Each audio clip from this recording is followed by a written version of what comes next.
Have you ever felt like the universe was conspiring against you, only to realize it was actually setting up the most beautiful collision of souls? That's exactly what happened to Michael Bennett, a man who thought his chance at love had long expired. If this story of unexpected connection touches your heart, please hit that like button and subscribe to see more real-life tales that remind us all that it's never too late for a second chance. Michael stared at the ceiling fan spinning lazily above his bed, counting the rotations as he had done countless nights before. The house was quiet except for the occasional creak of the old Victorian home settling into its foundation. Too quiet. Even after 3 years, he hadn't gotten used to the silence that filled the spaces where laughter once lived. His daughter Emma was spending the weekend at her grandparents', leaving him alone with thoughts that always seemed to spiral when no one was around to distract him.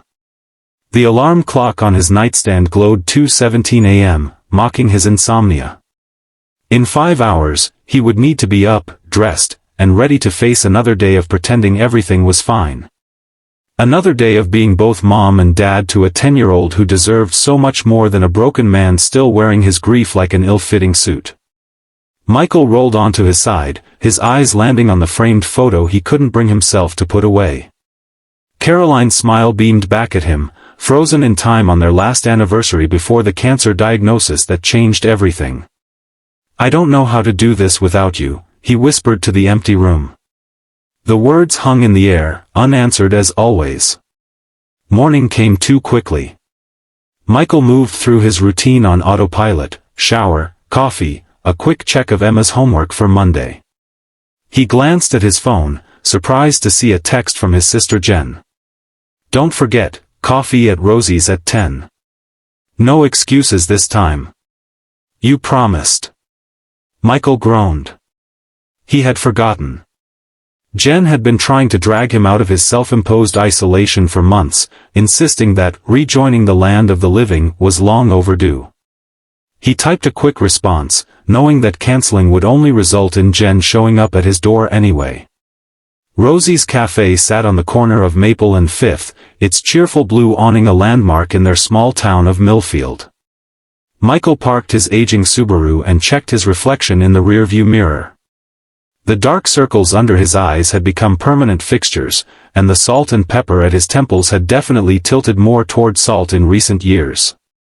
At 38, he sometimes felt like he'd aged 2 decades in 3 years. The bell above the door jingled as he entered, scanning the Saturday morning crowd for his sister.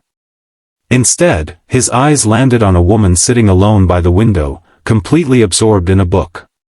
Something about her made him pause, perhaps the way the sunlight caught in her auburn hair, or how her face lit up as she turned a page. For a brief moment, he felt a flicker of something he hadn't experienced in years: curiosity about another person. "Earth to Michael." Jen's voice broke through his trance. She was waving from a corner booth, an amused expression on her face. "I was about to send a search party." Michael made his way over, trying to shake off the strange moment. "Sorry, got caught up with some of Emma's school stuff." "Sure you did," Jen replied, not believing him for a second. "I ordered you a black coffee. Still how you take it?" "Some things never change," he said, sliding into the booth. "And some things should," she countered, studying him with the particular blend of concern and frustration that only siblings can master. "How are you really doing, Mike?" Michael took a sip of his coffee, buying time. "We're managing. Emma's doing well in school. Her teacher says." "I didn't ask about Emma," Jen interrupted gently. "I asked about you." Before he could formulate another deflection, a crash from across the cafe drew their attention. The woman he'd noticed earlier was kneeling on the floor, gathering scattered papers while apologizing profusely to a waitress. Without thinking, Michael stood and walked over to help. "Here, let me," he said, crouching down to collect pages that had slid under a nearby table. "Thank you," she said, looking up at him with eyes the color of honey. "I'm usually more coordinated, I promise." "No judgment here," Michael replied, surprised at how easily the words came. I once spilled an entire pitcher of orange juice at my daughter's kindergarten breakfast. She laughed, a genuine sound that seemed to brighten the entire cafe. That definitely trumps my coffee catastrophe. She extended her hand. I'm Olivia. Olivia Chen. Michael Bennett, he replied, noticing how warm her hand felt in his. These are actually student essays I'm grading, she explained as they finished gathering the papers. I teach English at Millfield High. My daughter goes to Millfield Elementary, Michael said. 5th grade. So she'll be one of mine in a few years, Olivia smiled. Something to look forward to. There was a moment, brief but undeniable, where something passed between them. A recognition, perhaps, or possibility.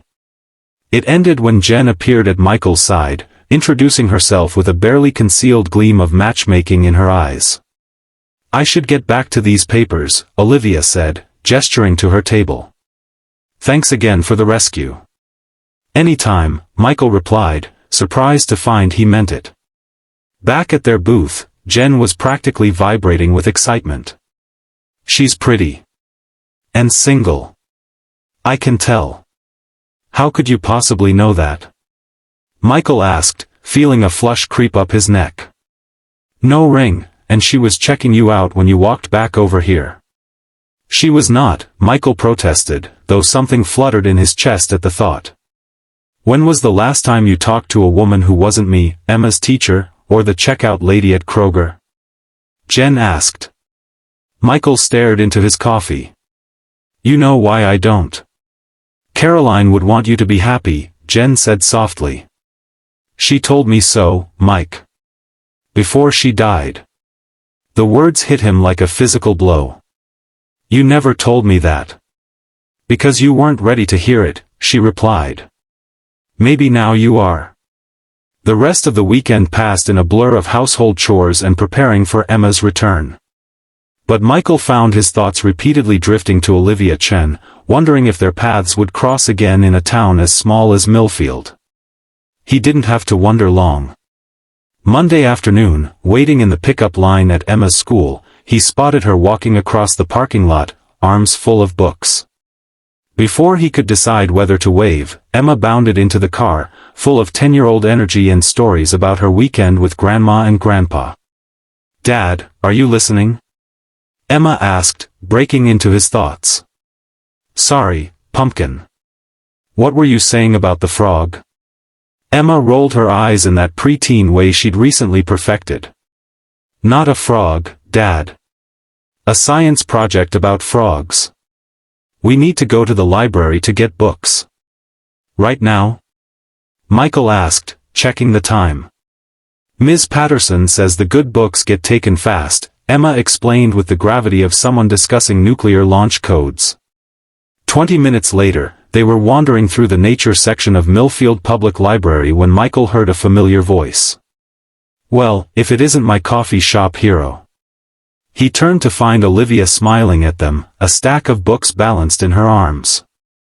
Today her hair was pulled back in a loose ponytail, revealing delicate earrings that caught the light.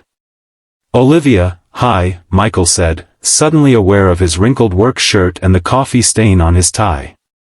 This is my daughter, Emma. Emma, normally shy around strangers, looked up with interest.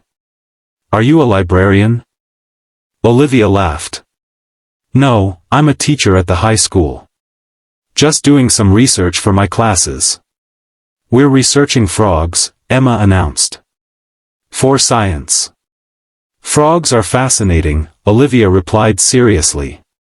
Did you know some frogs can freeze solid in winter and then thaw out in spring, completely fine? Emma's eyes widened. Really? That's so cool. There's a great book about amphibians over in the junior section, Olivia said. I could show you, if your dad doesn't mind. Emma looked at Michael with pleading eyes. Can we, Dad? Please. Something about seeing Olivia interact so naturally with his daughter made Michael's chest tighten in a way that wasn't entirely uncomfortable. Lead the way, he said. One book recommendation turned into a conversation about favorite animals, which evolved into Olivia suggesting a few novels Emma might enjoy. Before Michael realized it, an hour had passed, and Emma was clutching a stack of books with an enthusiasm he hadn't seen in months. "We should probably get going," Michael said reluctantly. "Homework and dinner await." "Of course," Olivia nodded. "It was nice seeing you again. And meeting you, Emma. Maybe we'll see you here next time," Emma said hopefully. As they walked to the car, Emma looked up at her father with a thoughtful expression. "I like her, Dad. She knows a lot of stuff." "She's a teacher," Michael replied. "Knowing stuff is her job."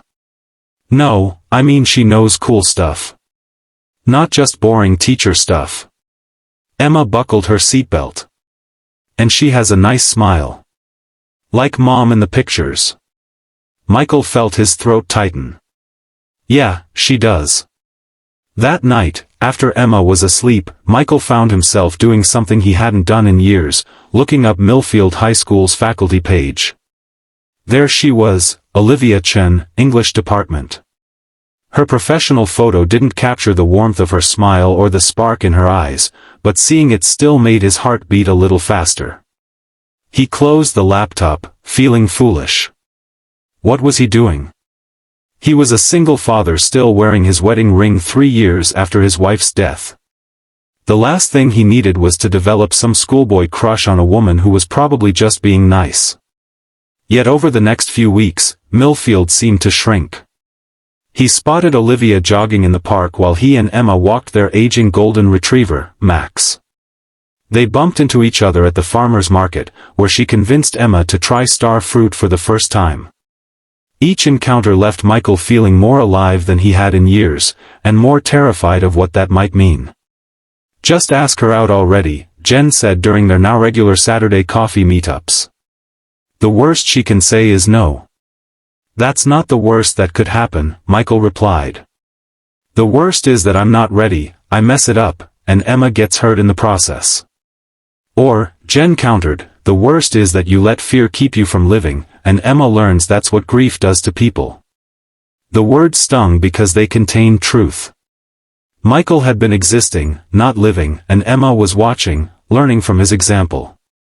That evening, as he helped Emma with her homework, his phone pinged with a notification from the school's parent portal.